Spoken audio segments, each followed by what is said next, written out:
One of the eminent editors of Meghalaya, Lam Thabah, passed away this morning at his residence at Mawlai Mawtawar in Shillong. He left behind his wife, 2 sons and 1 daughter and 1 granddaughter.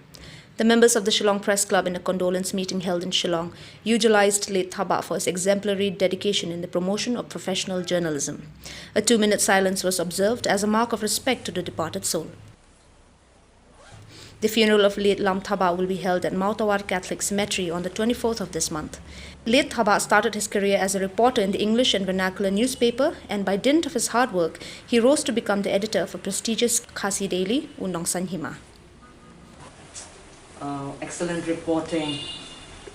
So he was a role model for many people and he will be in the future also when people want to join this profession.